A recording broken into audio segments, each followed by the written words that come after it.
السلام علیکم ورحمۃ اللہ وبرکاتہ۔ ہماری ملاقات 2-3 دن کے بعد ہو رہی ہے، جس کی وجہ کچھ یہ ہے کہ چینل پہ کچھ رینوویشن کا کام چل رہا تھا، اور اس کے ساتھ میں بھی یہی سوچ رہا تھا کہ اپنے کنٹینٹ کو کیسے اپنے آڈینس کو پریزنٹ کروں، تو اس وجہ سے تھوڑا ٹائم لگا مجھے، اور چیزوں کو ارینج کرنے میں بھی تھوڑا ٹائم لگا۔ ابھی میں آپ کو بتاؤں گا کہ میرا جو چینل ہے ابھی انشاءاللہ اس پہ ہم کس چیز کا زیادہ کس چیز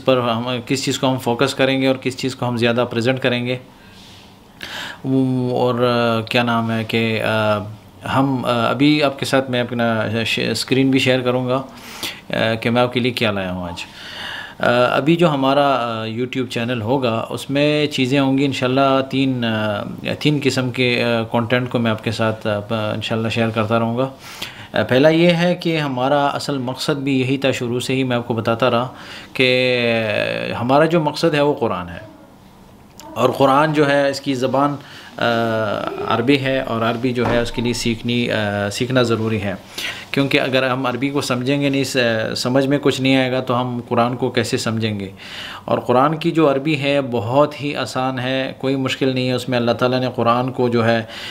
قرآن کا سب سے بڑا معجزہ یہی ہے کہ کوئی سمجھے نہ سمجھے پڑھنا سب کو آتا ہے۔ اسی کے ساتھ جو ہے عربی، جو قرآن کی عربی ہے، اگر اس کو کوئی سیکھنے کی کوشش کرتا ہے تو اللہ تعالیٰ نے اس کو اتنا آسان کر دیا ہے قرآن کو کہ ان کے لیے بھی آسانی ہے، وہ بھی آسانی سے سیکھ سکتے ہیں، اور ان کی کوئی دقت نہیں ہوتی، ان کو کوئی مشکلات کا سامنا نہیں کرنا پڑتا۔ دوسرا جو ہمارا ہوگا وہ ہوگا نحو کے جو قواعد ہیں، کیونکہ نحو کا گہرا تعلق ہے قرآن کے ساتھ، اور نحو کی بنیاد بھی اسی لیے رکھی گئی تھی کہ قرآن جو ہے اس کو صحیح طرح سے پڑھا جائے، اور انسان جو ہے اپنی زبان کو غلطیوں سے، جو عربی کے بول چال کی غلطیاں سے انسان اپنے آپ کو دور رکھے۔ تیسرا جو ہمارا ہوگا وہ یہاں امارات کا جو ڈائلیکٹ ہے، امارات کا جو لہجہ ہے، اماراتی لہجہ جسے کہتے ہیں رمسا اماراتی، یا معاہد الرمسا والوں کے ساتھ بھی میرا مطلب ان سے رابطہ ہوتا رہتا ہے، تو میں کوشش کروں گا انشاءاللہ کہ ہفتے میں، یا مطلب آپ کے کہنے پہ، یا آپ کیا ریکومنڈ کریں گے، آپ کے اوپینینز کیا ہیں کہ ہم اس کو کس طریقے سے اس کنٹینٹ کو چلائیں آگے، کیونکہ وہ بہت آسان ہے اگر آپ نے سیکھنا ہے، اور انشاءاللہ ہم سکھاتے رہیں گے۔ کنٹینٹ ہمارے پاس پڑا ہے، ہمارے پاس جو ہے نا ڈیٹا جو ہے موجود ہے، انشاءاللہ ہم آپ کے ساتھ شیئر کر سکتے ہیں۔ تو ابھی جس چیز کو ہم زیادہ فوکس کریں گے وہ ہے قرآن کی عربی، اور قرآن کی عربی کے لیے جو ہے ہم نحو کے قواعد کو ہی پڑھیں گے، اور یہی آپ کے سامنے پریزنٹ کروں گا۔ اور قرآن کی جو ادائیگی ہے، الفاظ کا جو پروناؤنسیشن ہے، قرآن کا جو کس طریقے سے ہم نے پڑھنا ہے، وہ تجوید کا علم ہے، اور تجوید کا جو علم ہے اس کو بھی انشاءاللہ ہم آپ کے ساتھ شیئر کریں گے، کس طریقے سے جو ہے نا ہم نے اس کو سمجھنا ہے، کس طریقے سے اس کو یاد کرنا ہے، اور آگے ہم نے کیسے سکھانا ہے۔ پہلی بات آپ یاد رکھیں کہ جو کچھ بھی آپ سیکھ رہے ہیں، جس چیز کا بھی آپ سوچ رہے ہیں کہ یہ چیز میں سیکھ سکوں، صرف اس لیے نہ سیکھیں کہ آپ اپنی زندگی کا گزارا کر سکیں۔ کچھ لوگ یہی کہتے ہیں کہ الحمدللہ گزارا ہو رہا ہے، یا اگر آپ کسی سے پوچھتے ہیں کہ آپ کو زبان آتی ہے تو کہتے ہیں ہاں گزارا ہو رہا ہے، کام چل رہا ہے۔ تو زبان کبھی بھی اس لیے نہ سیکھیں کہ آپ صرف اپنا کام چلا سکیں، بلکہ کسی بھی قوم کی زبان یا کسی بھی ملک کی زبان جو ہے وہ اس لیے سیکھیں تاکہ آپ آگے بھی سکھا سکیں۔ تو آئیے چلتے ہم اپنی اسکرین کی طرف، کہ اسکرین پر میں کیا لایا ہوں آپ کے لیے، آپ کے ساتھ اپنا اسکرین جو ہے وہ شیئر کر رہا ہوں۔ ہمارے اسکرین پہ جو چل رہا ہے وہ یہ ہے کہ ابھی جو کیا کہتے ہیں اس کو، علم نحو جو ہے اس کی شروعات ہم نے کی ہے، اس کا آغاز ہو گیا ہے۔ علم نحو جو ہے اس کا مختصر تعارف کرا رہے ہیں کہ علم نحو کا مقصد کیا ہے، علم نحو ہم سے کیا چاہتا ہے، کیوں ہے یہ علم، اور اس کے مقاصد کیا ہیں، اور یہ کیوں ضروری ہے، اور کتنے عرصے میں اس کو سیکھا جا سکتا ہے۔ اس کا جو اصل مقصد ہے علم نحو کا وہ یہی ہے کہ قرآن کو ہم کیسے اپنی قرآن کے الفاظ جو ہیں، قرآن کے جو حروف ہیں، کیونکہ شروع قرآن کا تو آپ کو پتہ ہے، آپ لوگوں سب کو قرآن کے بارے میں اتنے معلومات تو سب کو ہوتے ہیں کہ قرآن جب شروع میں نازل ہوا، شروع میں تو حروف جو ہیں ان پہ کوئی جو ہے نا نقطہ وغیرہ نہیں تھا، زبر زیر کچھ بھی نہیں تھا. تو جو اہل زبان تھے، جو عرب ہیں، وہ تو سمجھتے تھے، لیکن بعد میں کچھ لوگوں نے اس میں جو ہے نا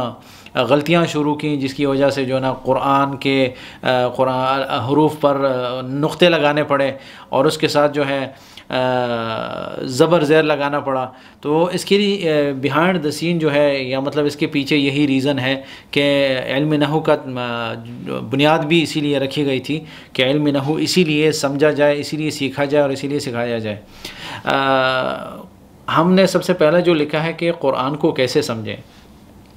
ابھی ہم اہل زبان نہیں ہیں، عربی ہماری زبان نہیں ہے، لیکن اگر آپ ہمارے ملکوں میں جائیں گے تو آپ کو پتہ ہوگا کہ جتنے بھی لوگ ہوں گے اپنے بچوں کو قرآن کے لیے مدرسوں میں بھیجتے ہیں، مسجدوں میں بھیجتے ہیں، اور وہ قرآن دوسرے لوگوں سے بہت بہتر طریقے سے پڑھتے ہیں. ادائیگی جو ہے، تجوید کی جو ادائیگی ہے، جس طریقے سے وہ قرآن کو پڑھتے ہیں، وہ بہت بہترین طریقے سے سیکھتے ہیں اور سکھاتے ہیں. تو مقصد یہ ہے کہ قرآن کو ہم سمجھیں گے کیسے، کہ قرآن میں جو ہم پڑھتے ہیں مقصد کیا ہے. کیونکہ دنیا میں کوئی بھی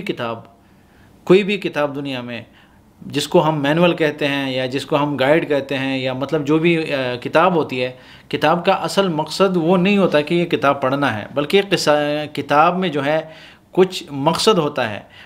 کہ یہ کتاب آئی کیوں ہے، یہ اس میں جو لکھا ہے وہ اس کا مقصد کیا ہے، وہ کیوں ہے. تو ہم قرآن کو سمجھیں گے تب جب ہم عربی کو سمجھیں گے، اور عربی کو سمجھیں گے تب جب ہم نحو کے قواعد اگر ہم سمجھتے ہیں تو ہمیں پتہ چلے گا کہ اسم کیا ہے، فعل کیا ہے، حرف کیا ہے، اور جتنی بھی چیزیں انشاءاللہ آگے آنے والی ہیں میں مختصر بتا رہا ہوں آپ کو.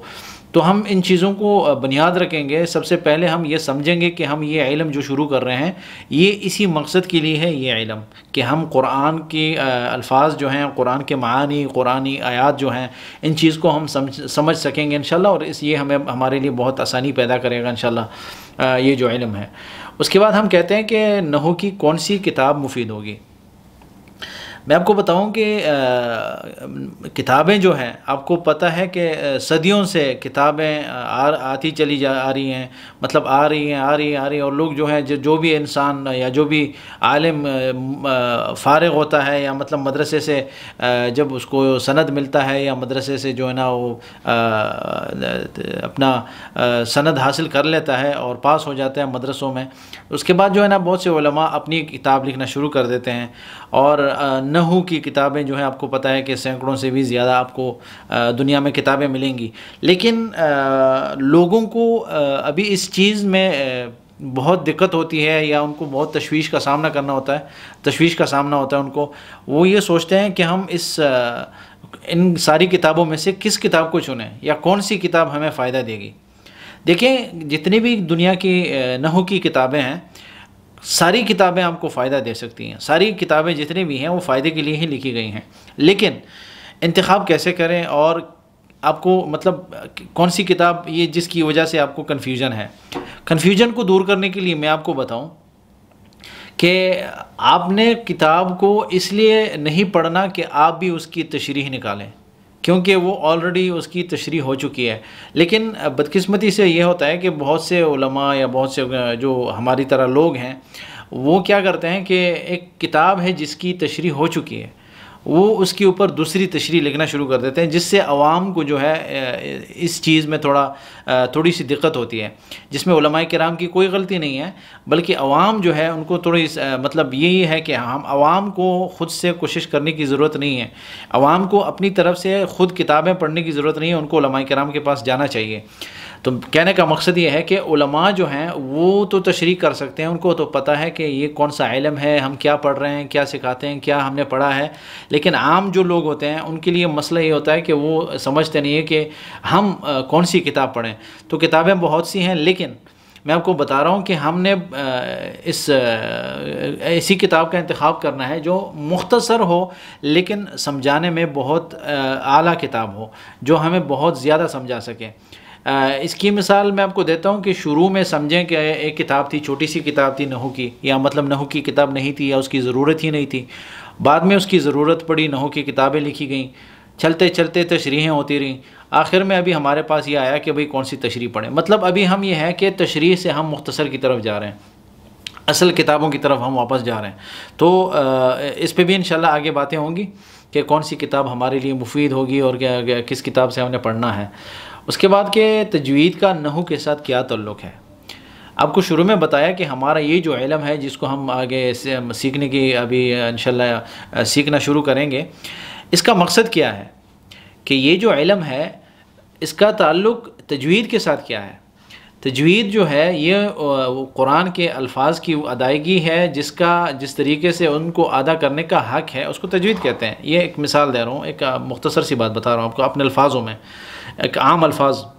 جو ہمارے عوام کے الفاظ ہیں، عوام کے الفاظوں میں آپ کو سمجھا رہا ہوں کہ تجوید جو ہے، تجوید کا مقصد یہ ہے یا مطلب یہ ہے کہ ہم قرآن کے الفاظ کو اس طرح سے ادا کریں جس طرح سے ان کو ادا کرنے کا حق ہے۔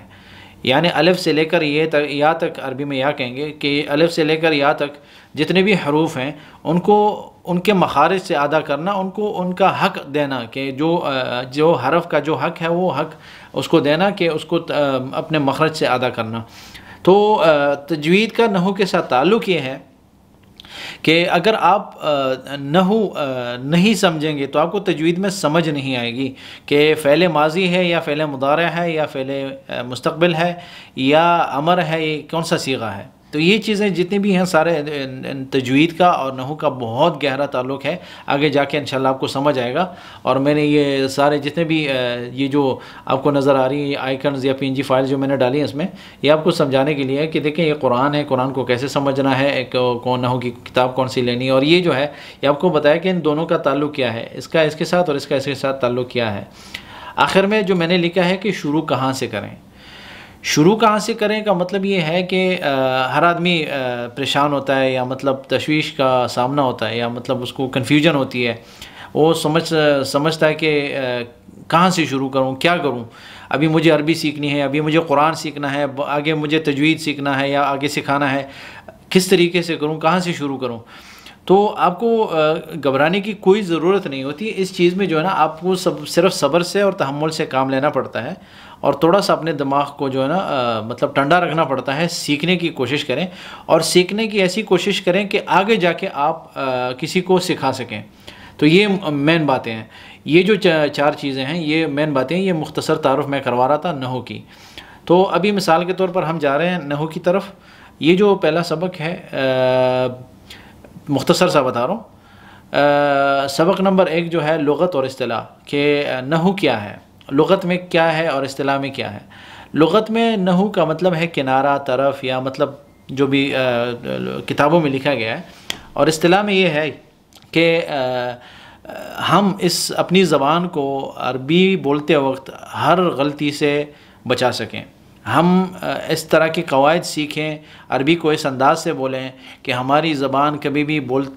عربی بولتے ہوئے غلطی نہ کرے۔ یہ مین مقصد ہے، یہ اصطلاح ہے نحو کی، کہ نحو ہم اس لیے سیکھ رہے ہیں کہ ہماری زبان عربی بولتے ہوئے غلطی نہ کرے۔ اچھا، آگے جو میں نے لکھا ہے کہ عرب ابتدا ساکن سے نہیں کرتے اور عرب اختتام متحرک پر نہیں کرتے، یہ بہت بڑا قاعدہ ہے عربی میں۔ نحو جو نحو کی ساری بنیاد اسی پر ہے کہ عرب کبھی بھی جب بات شروع کرتے ہیں تو ساکن سے بات شروع نہیں ہوتی۔ مثال کے طور پر اگر ہم کہیں گے الحمدللہ ہے تو ال جو ہے وہ الف لام ہے، وہ شروع میں الف اور لام جو ہے اس کو ملایا گیا ہے، یا مطلب اس طرح کے جو الفاظ ابھی آئیں گے آگے انشاءاللہ میں آپ کو بتاؤں گا، کیونکہ یہ ابھی اس پہ بات زیادہ لمبی ہو جائے گی۔ لیکن میں کہہ رہا ہوں کہ شروع میں جو ساکن حرف ہوتا ہے، عربی کبھی ساکن سے بات شروع نہیں کرتے۔ مثال کے طور پر کہ اضطر، یا فلان جو آدمی ہے وہ اس مطلب مجبوراً اس کو یہ کرنا پڑا۔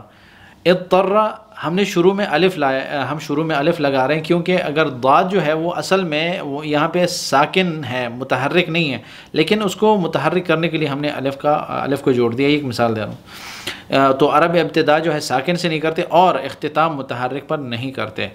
جو عرب ہیں کبھی بھی جب آپ آخری حرف پر پہنچتے ہیں تو وہاں پر آپ رکتے ہیں، ساکن حرف ہوتا ہے، اس کو آپ متحرک نہیں کر سکتے۔ یہ عربی کا ایک قاعدہ ہے، یہ جو آپ نے بہت زیادہ ضروری ہے اور جس کو سیکھنا ہے۔